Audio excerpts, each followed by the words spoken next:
নতুন ভোটারদের মধ্যে সচেতনতা জাগাতে শনিবার এক অনুষ্ঠান হয় আগরতলায় রবীন্দ্র ভবনে। ত্রিপুরা রাজ্য এনএসএস সেল, ডিওয়াইএএস, রাজ্য সরকার যৌথভাবে এই অনুষ্ঠানের আয়োজন করে। তাতে উপস্থিত ছিলেন অতিরিক্ত মুখ্য নির্বাচনী আধিকারিক উষা জেন মগ সহ নির্বাচন দপ্তর ও এনএসএস এর আধিকারিকরা। বিভিন্ন শিক্ষা প্রতিষ্ঠানের ছাত্রছাত্রীরা তাতে অংশ নেয়। একই সঙ্গে এই অনুষ্ঠানে স্বচ্ছতার প্রচার নিয়েও আলোচনা হয়। একজন সুনাগরিকের কর্তব্য গণতান্ত্রিক অধিকার প্রয়োগ করা ও সমাজ পরিবেশে স্বচ্ছতা বজায় রাখা। মূলত এই বিষয়টি ছাত্রছাত্রীদের হাতে তুলে দেওয়া হয়। যে প্রোগ্রামটা আছে ইউথ যারা ভোটার্স তাদেরকে নিয়ে তাদের যে ভোট দেবে এবং যারা 18 ইয়ার্স অলরেডি হয়ে গেছে তাদেরকে নিয়ে একটা অ্যাওয়ারনেস প্রোগ্রাম।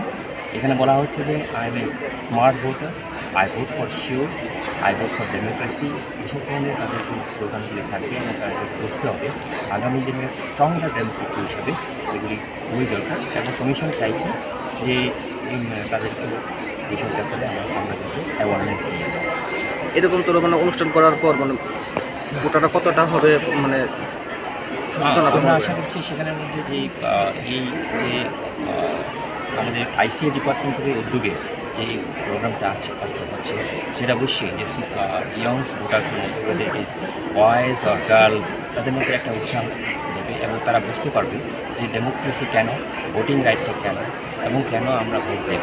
এবং সরকার ঘোষণা করলে তাদের যেটুকু তাদের রাইট আছে এবং তাদেরকে কী দরকার এবং কেন এইসব তাদের একটা অ্যাওয়ারনেস আসবে বলে আমরা আশা করছি।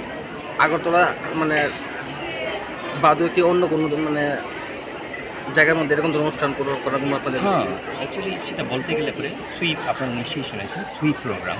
সেই সুইপ প্রোগ্রাম শুধু আগরতলার মধ্যে সীমাবদ্ধ নয়, সেটি প্রত্যেকটা ডিস্ট্রিক্টে 8টা ডিস্ট্রিক্টের মধ্যে আমরা যতদূর সম্ভব কমিশন থেকে একটা ফান্ড করা হয়।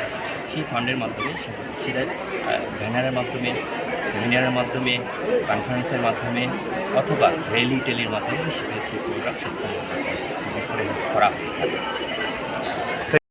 Bureau report, news daily Bharat.